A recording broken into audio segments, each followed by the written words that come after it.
Hi innovators, I'm Dave Kesey, founder of the Innovation Leaders Club. In this video, we're going to look at how we can unveil innovation opportunities by listening to customers. I have a really good example to show you which come from ABB. I think it was back in '98 that they made an acquisition of a company having a product line of wire connectors. In fact, that product line was one of the most successful one in North America until some competitors got into this product line, and then it declined. And it declined, one of the reasons is because they didn't have a good knowledge of the market. And how they were able to come back is by listening to customers, what we call the voice of customers, really listening the issue they were having, and ended up with a value proposition which was much more superior than anything else on the market. So let's have a look.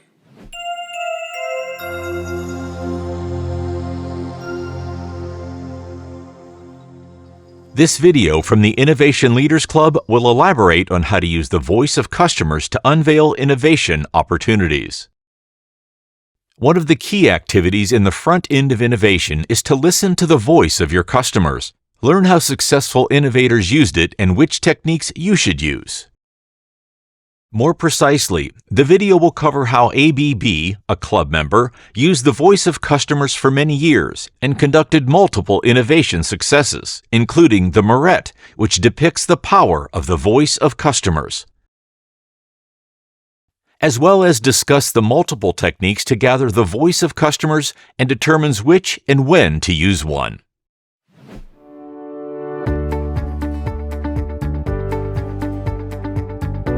We have developed a 60-page visual guidebook on how to develop an innovation strategy. It is a fully illustrated step-by-step guide to building the foundation of an innovation system. Click the link in the description below to download it for free. Here's an example of a club member's application of the voice of customer and the benefits that come from it. ABB is a leading global technology company that energizes the transformation of society and industry to achieve a more productive, sustainable future. By connecting software to its electrification, robotics, automation, and motion portfolio, ABB pushes the boundaries of technology to drive performance to new levels. With a history of excellence stretching back more than 130 years, ABB's success is driven by about 105,000 talented employees in over 100 countries. Let's look into the North American junction box for electrical wires. This case starts with a twist-on wire connector called a Marrette, which is used in these types of junction boxes. In 1998, ABB, which was called Thomas & Betts at the time, acquired the Marr Company. This is where the name Marrette originates. 2 years later, the factory moved from Toronto to Montreal, Canada. By doing so, the company lost its technical expertise. At the same time, they lost their market knowledge. Shortly after, sales started dropping as competition increased. Here is a more detailed timeline of events. In 2002, a competitor launched a new product. The market shares shrunk continuously for ABB and its original Marrette. In order to stop the bleeding, ABB quickly developed a new product, and it flopped. The question was, should we leave this market that we don't know as well anymore? The collective answer was, no way! To recover the lost market shares, a VOC investigation was initiated in order to better understand the needs of the clients in this market. Here are some of the interesting outcomes from this VOC initiative. It was a rigorous process that gave surprising results, which unfortunately cannot be communicated. They understood why the competitor took parts of their market share. They were able to determine what needed to be done to face the competition. And a new strategy for ABB could be developed for that specific market segment. One of the latent needs identified was that electricians needed multiple Marrette sizes depending on the gauge of the wire. They were often wasting time going back to their toolbox or truck to get the right size Marrette. The final output of using the VOC method was to move from multiple Marrette sizes based on wire gauge to a universal size that fit all gauges. The need for a universal Marrette concept was a result of these VOC activities. Then, the 833 was born, the only Marrette you will ever need, all under one roof. Thomas & Betts, Now ABB launched the new Marrette in March of 2005.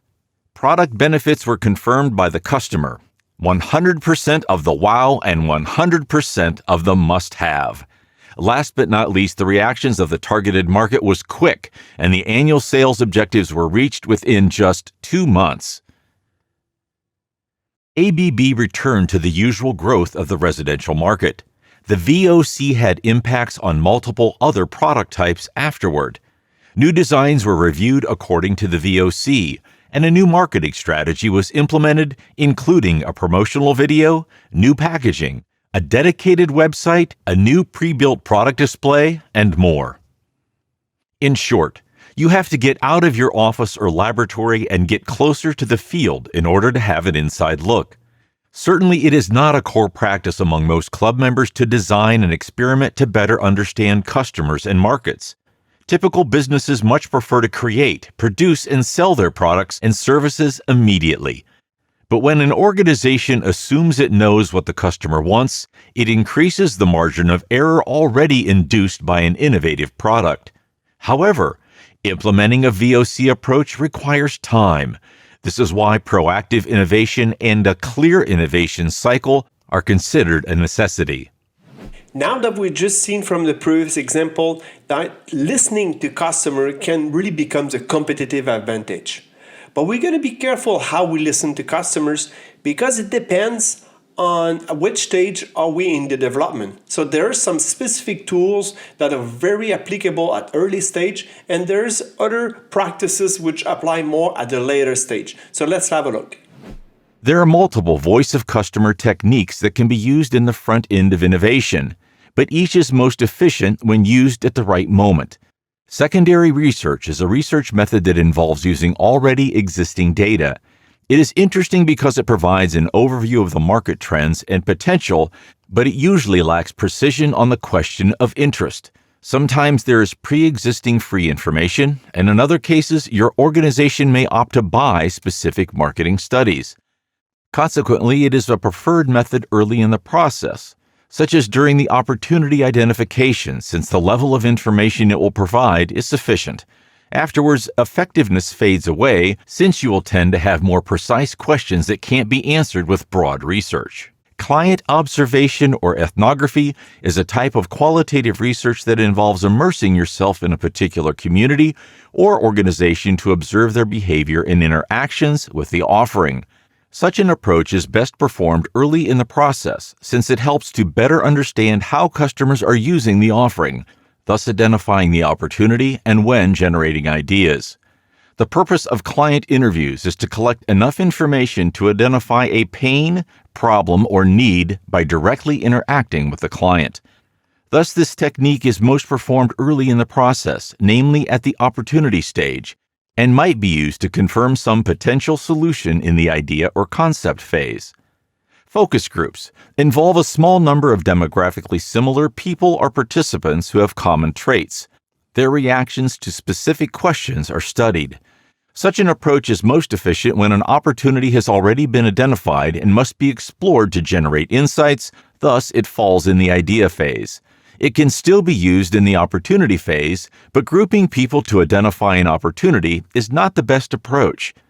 A survey is a research method used for collecting data from a predefined group of respondents to gain information and insights into various topics of interest.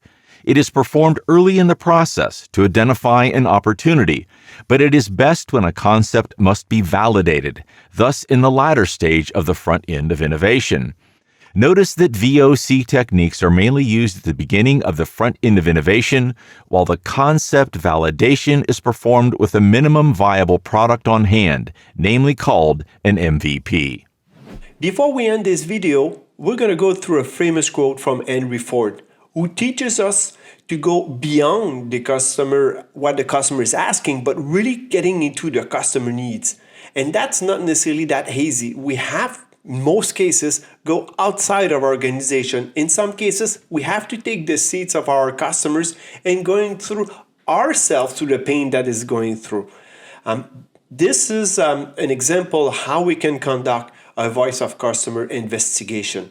To get that investigation going, there's different steps, and we're going to look at those steps in order for you to implement this in your organization. Recall this famous quote by Henry Ford.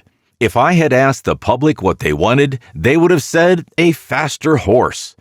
Mr. Ford understood a long time ago that you should listen to what the customer needs, not what they ask. Here are 12 steps suggested to plan your voice of customer investigation. Step 1. Identify the goals of the research. 2. Identify the clients and non-clients that you wish to interview. Step 3. Write out an interview guide. 4. Identify and train the interviewers, including practice and simulation. 5. Train the interviewer teams. Step 6. Test and validate the guide and the teams with some clients. 7. Carry out the interviews and hold a preliminary debriefing. Step 8. Make an in-depth analysis of the obtained results. 9.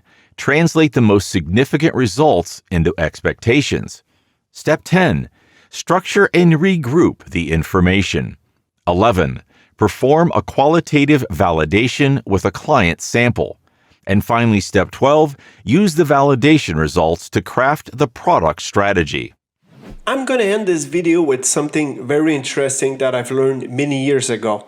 There was a senior executive from an organization that told me, "Dave, I don't know a lot about innovation management, but there's one thing that I know. If we really solve a real problem, there's a real market." So here's the key things. Are we resolving a real problem? Do we understand that problem?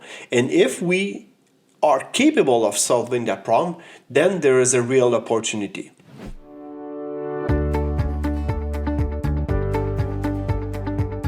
If you haven't already done so, you can get your hands on our popular 60-page visual guidebook for free. Click the link in the description below. Don't hesitate to watch the next video to learn even more about innovation management practices.